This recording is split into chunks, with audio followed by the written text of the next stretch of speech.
Add eggs into the Tommy's chiffon cake premix. Lightly mix the ingredients. Use low speed to mix until no dry powder remains.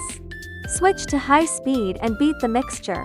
Continue mixing for 5–7 minutes until fluffy.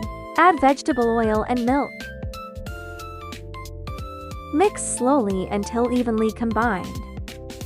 Transfer the batter into a piping bag. Pipe batter into the paper box until about 20% full. Place a slice of cheese on top. Pipe in more batter until about 60% full. Smooth and fill any gaps around the edges. Place the box into the air fryer. Bake at 155°C for 20 minutes. The fragrant chiffon cake is ready to enjoy. Optionally, spread your favorite sauce on top.